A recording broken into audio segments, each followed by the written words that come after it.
Thank you very much, everybody. When I was working out what I was going to start this talk with, I thought about shock introductions and everything, and then I realized that that's not what I want to do. What I want to do is be honest, because we're not very good at being honest.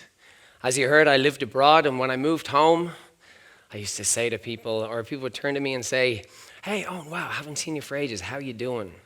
And I had forgotten that "how you doing" kind of just meant hello, and people weren't really prepared for, well, the wife left me, and I've got a bit of a drinking problem in a somewhat spiraling depression, and I'll probably kill myself. And people would go, whoa, okay. And I realized that we weren't ready for honesty, or in those situations anyway. And see, as you heard, I started drinking when I was 15. I quit when I was 28. I made a lot of mistakes. Did a lot of things that I wish I could take back. See, alcohol is a depressant.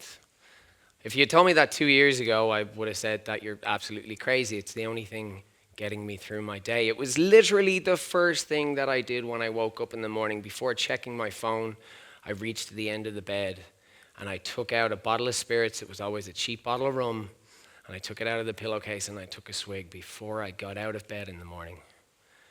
And it was only when I was writing this talk that I realized that some of the habits that I had are bizarre. Like, I would every single morning without fail go to the bathroom and start the routine of brushing my teeth and vomiting. Because your stomach is so upset from no food and spirits all the time that you'd puke up the mouthful you just had, and then the stomach acids, and you'd sit there and shake for a while and then continue brushing your teeth. And that was daily. And one particular day, I was leaning on the sink, my knees were weak, and I was shaking.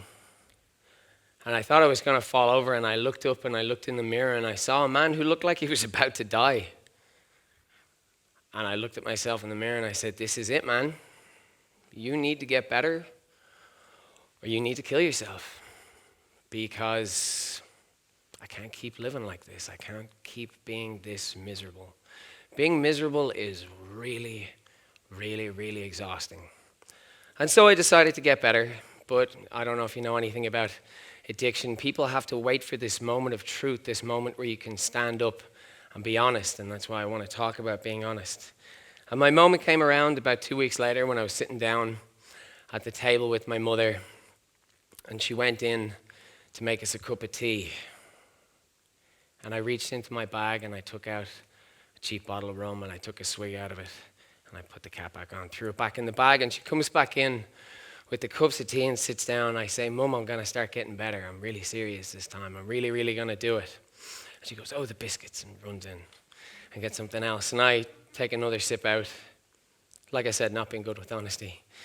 And then she came back in, and then the house phone rang a little while later, and I got a good swig that time. I still remember, the sound that a bottle makes, alcohol bottle, when you crack it open. I still remember the taste. And she came in and she looked me in the eyes after the call. She hurried them off and she looked me in the eye and she said, "So what are you going to do?" This was my moment, a moment that I had cowered in front of with my wife, my friends, my family, countless times before, co-workers, support workers. In AA meetings, I had faltered, and this time I told the truth and I said, "Mum," I took the bottle out and I told her everything, and I saw the look in her face as it transformed, and she really understood what alcoholism was. She didn't notice that the supply of booze in the press had slowly been going down, the back shelf stuff that nobody ever drinks. And she said, just pour it away. Just get rid of it. And I did, and something clicked. Something just clicked, and I stood up and I walked to the sink, and this valuable golden liquid just became nothing. I just poured it away, and snap, it was gone. I really do still remember how that last sip tasted. That was 582 days ago today. I've been sober since, and I like to, oh, thank you. Oh, all together, not all.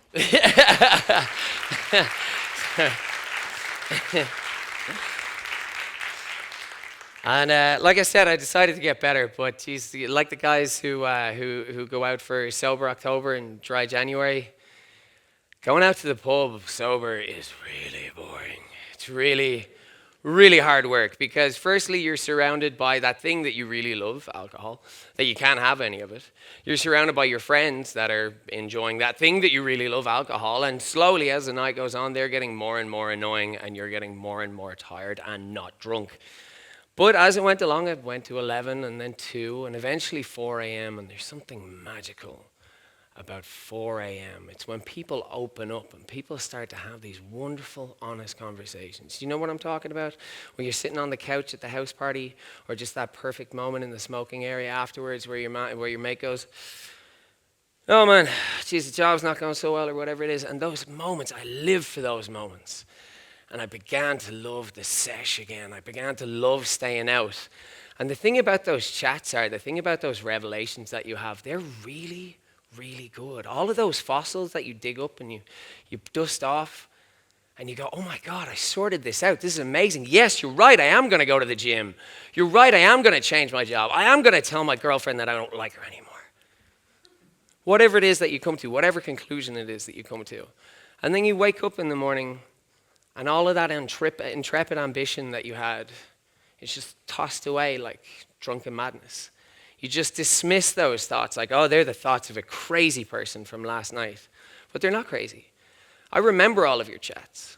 I remember all the chats that I have with people. It's made me very, very empathic. I love it. And the thing that, like, you cannot drown your sorrows. Our thoughts, our problems should not be reserved for the smoking area of a club. We should be able to talk about our problems. I read a great quote when I was researching this paper. It's by Frida Kahlo. I think I'm pronouncing that right. And it's, "I tried to drown my sorrows, but the bastards learned to swim." You cannot drown your sorrows. For anyone who doesn't know, depression is incredibly good at what it does, because it makes you feel like you're the only one with depression. That all of your problems are only your own, and that you deserve to be there. The world around you is less colorful.